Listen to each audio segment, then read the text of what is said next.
Movie का start होता है और एक लड़की भागते हुए झाड़ियों में छुप जाती है, जैसे वो किसी से डर रही हो या कोई उसके पीछे हो, और तभी कोई उसके कंधे पर हाथ रखता है और उसे मार देता है। अब मूवी यहीं से कट होती है और हम एक चाइल्ड केयर सेंटर में यूमी नाम की लड़की को देखते हैं, जो कि इस सेंटर से एक बच्ची को अडॉप्ट करने के लिए आई थी और उस बच्ची का नाम जियो था। यूमी जिसने जियो को एज ए सिस्टर अडॉप्ट किया था, उसके भी पेरेंट्स नहीं थे। यूमी जियो को लेकर अपनी आंट के पास आ जाती है, जिनका टाउन से दूर एक 5 स्टार होटल था, जहाँ पर यूमी की मदर भी काम किया करती थी। होटल के सुनसान रास्ते में यूमी को व्हाइट ड्रेस में एक लड़की दिखती है, जो रोड पर वॉक कर रही थी, और यूमी उसे इग्नोर कर आगे बढ़ जाती है। और कुछ देर ड्राइव करने के बाद यूमी को दोबारा वही लड़की नजर आती है। इस टाइम वो अपने बैक व्यू मिरर से उसका फेस भी देख सकती थी। उस लड़की का फेस देखकर हमें ये पता चला था कि ये वही लड़की है जिसे हमने मूवी के स्टार्ट में देखा था। यूमी उस लड़की को कंटिन्यूअसली देख रही थी और यूमी की देखते ही देखते उस लड़की का सर कट के नीचे गिर जाता है, जिससे यूमी बहुत ज्यादा डर जाती है और अचानक वो लड़की भी वहाँ से गायब हो जाती है। यूमी अपनी कार रोकती है और उस लड़की देखती है, बट उस पूरे रोड पर उसे कोई लड़की नहीं नजर आती। यूमी इस सबसे बहुत ज्यादा कंफ्यूज हो गई थी, लेकिन फिर वो उसे अपना वहम समझकर होटल चली जाती है। असल में यूमी जियो को अपनी आंट के पास छोड़ने के लिए आई थी और यूमी की आंट यानी वो होटल ओनर यूमी को भी कुछ दिन अपने पास ही रोक लेती है। अभी यूमी और होटल ओनर बातें ही कर रहे थे कि जियो खेलते खेलते एक रूम तक आती है, जिसका नंबर था 405, और उस रूम से कोई उसे गाना गाते हुए अपनी तरफ अट्रैक्ट कर रहा था। उसी दौरान उस रूम में से एक बॉल बाहर आती है, जिसे जियो उठा लेती है। कुछ देर बाद हम देखते हैं कि यूमी भी रूम नंबर 405 में ही आई थी, क्योंकि ये रूम उसकी मदर का रूम था, जो कि अब मर चुकी थी। यूमी वहाँ कबर्ड में से अपने कुछ टॉयज निकाल कर जियो को देती है और खुद एक दूसरे कमरे में चली जाती है। नेक्स्ट सीन में जियो और यूमी हाइड एंड सीक खेल रहे थे, जहाँ पर जियो बेसमेंट में जाकर छुप जाती है और यहाँ जियो को किसी लेडी के फुट्स नजर आते हैं। जियो बाहर निकलती है, लेकिन जैसे ही वो देखती है कि वो लेडी उसकी सिस्टर नहीं है, तो वो वहाँ से भाग जाती है। और तभी यूमी भी उसे ढूंढते ढूंढते बेसमेंट तक आ जाती है। ये जगह उसे काफी डरावनी लग रही थी, लेकिन वो जियो को आवाज दे देकर उसे ढूंढ रही थी कि उसी दौरान उसे लड़की का शेडो नजर आता है, जिसे उसने रोड पर मरते हुए देखा था। यूमी एक सेकंड के लिए घबरा जाती है और जैसे ही लाइट ऑन करती है तो वो शेडो वहाँ से गायब हो जाता है। यूमी इसी कंफ्यूजन में अब डिनर कर रही थी कि वो लेडी कौन थी। तभी होटल ओनर यूमी से कहती है कि उसे जियो को यहाँ से बाहर लेकर जाना चाहिए,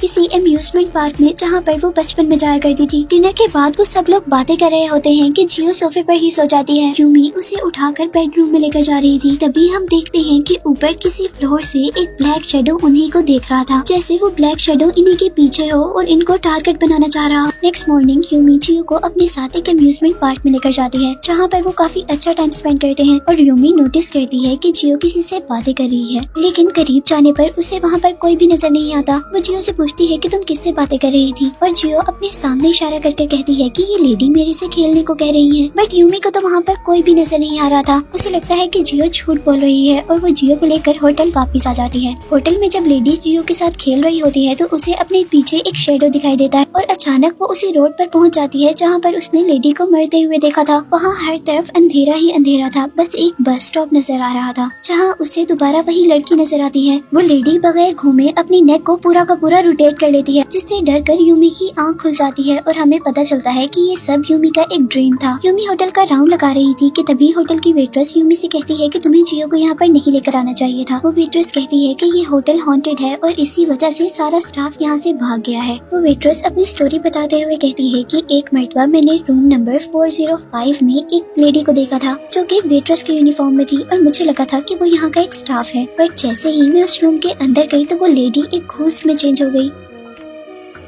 वो बताती है कि ये घोस्ट उसी लेडी का था जिसने इस कमरे में सुसाइड की थी। वो वेट्रेस अभी यही बता रही थी कि उस लेडी ने कैसे सुसाइड की कि यूमी उसे चुप करवा देती है, क्योंकि वो लेडी ही यूमी की मॉम थी और यूमी अपनी मॉम के बारे में अब कुछ भी सुनना नहीं चाहती थी। इसके बाद यूमी यहाँ से जियो के पास जाती है और जियो के पास जाने पर वो देखती है कि जियो ने उसकी फेवरेट डॉल तोड़ दी है। वो गुस्से में जियो से पूछती है कि तुमने ऐसा क्यों किया, लेकिन जियो से बताती है कि मैंने ऐसा नहीं किया, बल्कि ये उस लेडी ने किया है जो रूम नंबर 405 में रहती है। और साथ ही वो ये भी कहती है कि देखो वो अभी भी तुम्हारे पीछे है और हंस रही है। यूमी को यहाँ भी लगता है कि जियो झूठ बोल रही है, इसीलिए वो जियो को बार बार झूठ बोलने की वजह से बहुत ज्यादा डांटती है। अब रात में यूमी जियो के लिए एक लेटर लिखती है, क्योंकि वो जियो को होटल ओनर के पास छोड़कर जा रही थी। और यहीं दूसरी तरफ हम उस वेट्रेस को देखते हैं, जो कि बेसमेंट की तरफ जाती है और वहाँ जाने पर उसे बहुत सारा ब्लड दिखता है। यूमी अभी अपने घर के रास्ते में होती है कि तभी उन्हें होटल ओनर की कॉल आती है, जो बता रही थी कि जियो भी मिसिंग है और उसके साथ वो वेट्रेस भी यहाँ से मिसिंग है।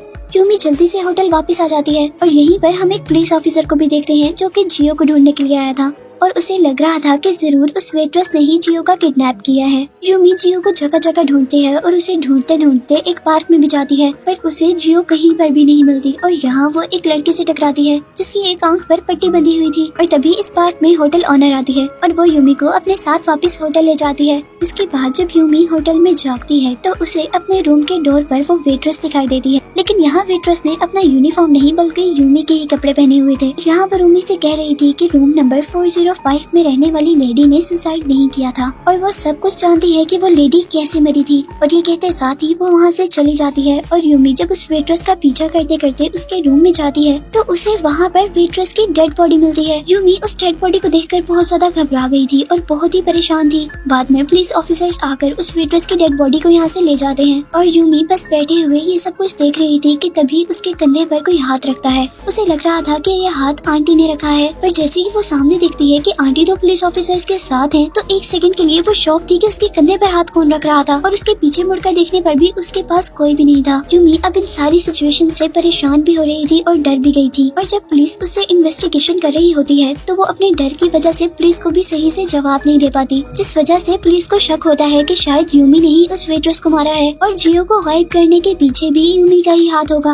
और इसी शक की वजह से पुलिस ऑफिसर्स उसका इस टाउन से बाहर जाना मना कर देते हैं। और जब वो पुलिस स्टेशन से वापस होटल आ रही होती है तो उसकी दोबारा उसी लड़के से टक्कर होती है जिसकी आंख पर पट्टी बंधी हुई थी। वो लड़का यूमी को बताता है कि उसने भी कई बार उसकी सिस्टर जियो को एक लड़की के साथ देखा है, लेकिन वो लड़का यहाँ पर यूमी को बताता है कि जियो जिसके साथ बात करती थी वो कोई इंसान नहीं थी बल्कि एक घोस्ट थी और वो लड़का उस घोस्ट को इसलिए देख सकता था क्योंकि उसके पास घोस्ट देखने की एबिलिटीज थी। वो लड़का यूमी को लेकर होटल के बेसमेंट में जाता है और वहाँ वो घोस्ट से कहता है कि जो भी मैं क्वेश्चन करूंगा अगर वो सही हुए और तुमने उसका आंसर हाँ में देना हुआ तो तुम एक मरतबा टैप करना, और अगर उन क्वेश्चंस का आंसर नो में हुआ तो तुम 2 मरतबा टैप करना। वो उससे क्वेश्चन करता है कि क्या तुम मरे थे, क्या तुम्हारे पास जियो है, क्या तुम्हारा मर्डर हुआ है, और इन सारे क्वेश्चंस के आंसर के लिए वो एक मरतबा टैप करती है। यहाँ पर उस लड़के ने जो घोस्ट को स्टिक दिया था उसी स्टिक से घोस्ट जमीन पर एक ड्राइंग बनाता है। इस ड्राइंग को देखकर वो लड़का बहुत ज्यादा डर जाता है और यूमी से कहता है कि ये सब कुछ मेरे बस से बाहर है, और वो जैसे ही यहाँ से भागने लगता है तो वो घोस्ट उस पर अटैक कर देती है और उसका गला दबाते हुए उसे हवा में उड़ाती है। और तभी यूमी और वो लड़का यहाँ पर एक मरी हुई लड़की का सर देखते हैं। वो लड़का यूमी से कह रहा था कि जियो मर चुकी होगी और तुम्हें अब इस होटल को छोड़कर बाहर चले जाना चाहिए, लेकिन यूमी उसकी बातों को इग्नोर कर देती है और वापस होटल के अंदर चली जाती है। होटल के रूम में उसे दोबारा वही ड्राइंग नजर आती है जो ड्राइंग बेसमेंट में घोस्ट ने बनाई थी। यूमी अब होटल से निकलकर बस स्टॉप पर चली जाती है जहाँ पर उसे एक मिसिंग लड़की का पोस्टर नजर आता है। वो लड़की 5 साल पहले गायब हुई थी और अब यूमी उस लड़की के घर पर जाती है और उस लड़की के घर जाने पर यूमी को उस लड़की के ग्रैंडफादर मिलते जो उसे बताते हैं कि होटल ओनर उस लड़की को पियानो सिखाया करती थी और उस होटल ओनर का बेटा उस लड़की का फ्रेंड था, लेकिन उसकी मेंटल कंडीशन कुछ ठीक नहीं थी और उसने होटल में ही सुसाइड कर ली थी। ये फैक्ट सुनकर वो शॉक हो जाती है क्योंकि आंटी तो उसे यही बताती नहीं थी कि उनका बेटा ऑस्ट्रेलिया में है। अब सीन्स दोबारा होटल में शिफ्ट होते हैं जहाँ पर पुलिस इन्वेस्टिगेशन कर रही थी और होटल के एक रूम में उन्हें वही मिसिंग लड़की एक रोप से लटकी हुई नजर आती है। अजीब बात ये थी कि इस लड़की ने जिस रोप से सुसाइड की थी मरते वक्त वैसे ही रोप उस वेट्रेस की बॉडी पर थी जिस वेट्रेस को मरते हुए हमने इस मूवी में देखा है। यूमी अब होटल जाने पर बेसमेंट के अंदर जाती है जहाँ पर उसे एक दरवाजा मिलता है। यूमी उस डोर से एक रूम के अंदर जाती है जिस डोर का दूसरा दरवाजा रिसेप्शन के पास खुलता था और इस रूम में बहुत सारे सीसीटीवी मॉनिटर्स लगे हुए थे। यूमी उस रूम के अंदर जाती है और दूसरी तरफ हम रिसेप्शन पे पुलिस ऑफिसर को देखते हैं जो कि होटल ओनर का वेट कर रहा था। तभी रिसेप्शन पर उस रूम का गेट ओपन होता है और वो पुलिस ऑफिसर भी उस रूम के अंदर चला जाता है और अब इस रूम से हमें इस मूवी की मिस्ट्री पता चलने वाली है। यहाँ पर यूमी को होटल ओनर का बेटा नजर आता है जिसे मम्मी बनाकर रखा गया था और तभी वहाँ पर ऑफिसर आ जाता है और वो यूमी को अरेस्ट ही करने वाला था कि उन्हें वॉल से एक आवाज आती है और जैसे ही ऑफिसर उस वॉल को तोड़ता है तो उस वॉल के अंदर से उन्हें बहुत सारे मरे हुए लोग नजर आते हैं और कुछ लोगों के तो वहाँ पर कटे हुए सर भी रखे हुए थे। इन डेड बॉडीज को देखकर यूमी तो बहुत ज्यादा डर गई थी कि एकदम से वहाँ पर होटल ओनर आती है और वो पुलिस ऑफिसर की गर्दन में अपनी नाइफ स्ट्रैप करके उसे वहीं पर मार देती है और यहाँ होटल ओनर यूमी को भी एक रोप से बांध देती है और ये रोप बिल्कुल वैसी ही रोप थी जो हर मरे हुए इंसान के साथ मिल रही थी, जिससे हमें पता चला था कि यहाँ पर किसी ने भी सुसाइड नहीं किया था बल्कि ये होटल ओनर ही सबको मार रही थी। और यहाँ हमें पता चलता है कि वो होटल ऑनर मेंटली सिक है, जिसे लगता था कि उसका बेटा मरा नहीं है बल्कि अभी तक जिंदा है। इसीलिए उसने अपने बेटे की मम्मी बनाकर इस रूम में रखा हुआ था और जो कोई भी उसके बेटे की बॉडी को देख लेता था और उसे बोरी करना चाहता था तो वो होटल ऑनर उसी इंसान को मार देती थी। कि बस स्टॉप के पास जो बार बार हमें लड़की नजर आती थी, ये वही लड़की थी जो उस होटल ऑनर की स्टूडेंट थी और इस लड़की को उस होटल ऑनर ने इसलिए मारा था क्योंकि वो उसके बेटे को देखकर भाग रही थी। उस लड़की का मर्डर क्योंकि बस स्टेशन के पास हुआ था, इसीलिए उसका घोस्ट बार बार बस स्टेशन के पास नजर आता था। और यहाँ हमें सबसे शॉकिंग बात ये पता चलती है कि होटल ऑनर ने अपनी फ्रेंड यानी यूमी की मदर को भी खुद मारा था,